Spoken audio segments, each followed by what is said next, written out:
talk a little bit about groundwater, which is basically water that is below the Earth's surface, so it seeps into the ground. About 30% of all the world's fresh water is in the ground, in groundwater. And it basically gets there by soaking into the ground through what's known as permeable layers, or are layers of soil or rock that have cracks or holes that water can travel through. And it keeps flowing down due to gravity until it reaches what's called an impermeable layer.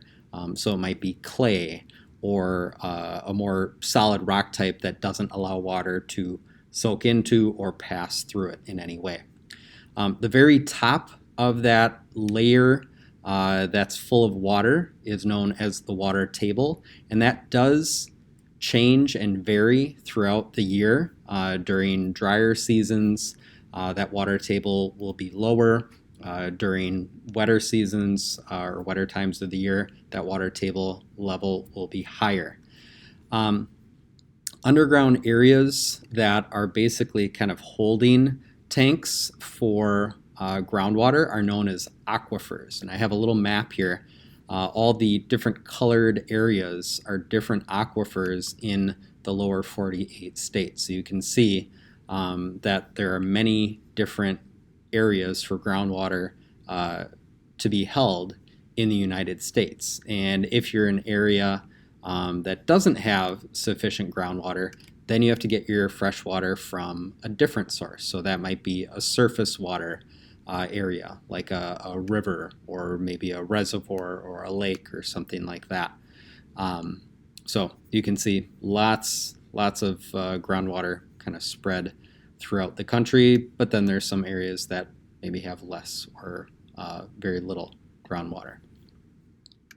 So Wausau, the area of Wausau and kind of the municipal area around it, gets its drinking water from wells that are located pretty near the Wisconsin River.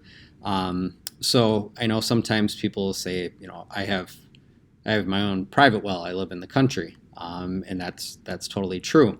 But if you live in the city, you also have well water. It's just kind of a city-owned well. And typically those run a little bit deeper because they need a more consistent source of water, because they're providing water for a larger number of people than, say, just one household out in the country.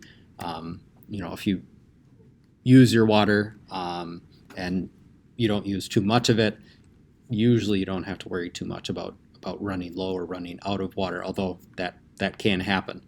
But it's less likely to happen if your well goes very deep, like a city well does. So as we kind of move along a little bit here, how do we use groundwater? A large amount of water is used in the agricultural industry. So that would be watering livestock and also irrigating crops. Over nearly 70% of all water usage goes to agriculture. Then we have roughly 6% that goes to industry, so factories and plants and different power generating facilities use a fair amount of water. And then finally we have about a quarter of our water usage, 25%, going to municipal uses, so drinking, washing, flushing toilets, things like that. As far as water pollution goes, these are things that can also, along with the water, soak into the ground and infiltrate into those aquifers, and thereby kind of lessening the quality of the groundwater because you're putting these other chemicals and things that we don't really want or need in the groundwater, allowing those to soak in. So for agriculture, anytime they apply fertilizers, pesticides, manure, things like that, that can soak into the ground. Even in small amounts, it can cause issues with the groundwater supply. With different industries, you have chemicals, you have leaky storage bins, underground storage tanks, things like that. Thermal pollution, so you can heat up that water beyond what's natural, and then that can cause some issues as well.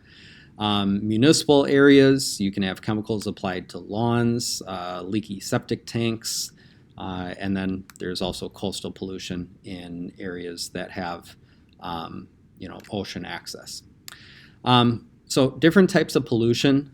We have point source pollution. That's basically where you can kind of pinpoint the source of the pollution.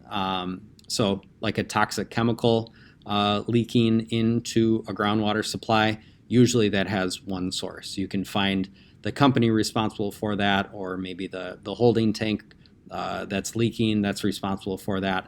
And you could say, there it is, we fix that issue, and then that problem is kind of reduced a little bit.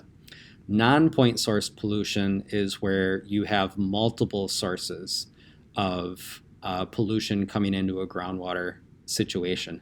So that might be, a lot of people using certain types of fertilizers on their lawn, and it's not just one area of the community, it's multiple places, and it's coming in from multiple sources. That's a non-point source solution. So that's a little bit about groundwater. We depend greatly on groundwater. It's very important to our daily lives. We use water all the time. Our bodies are made up of quite a bit of fresh water.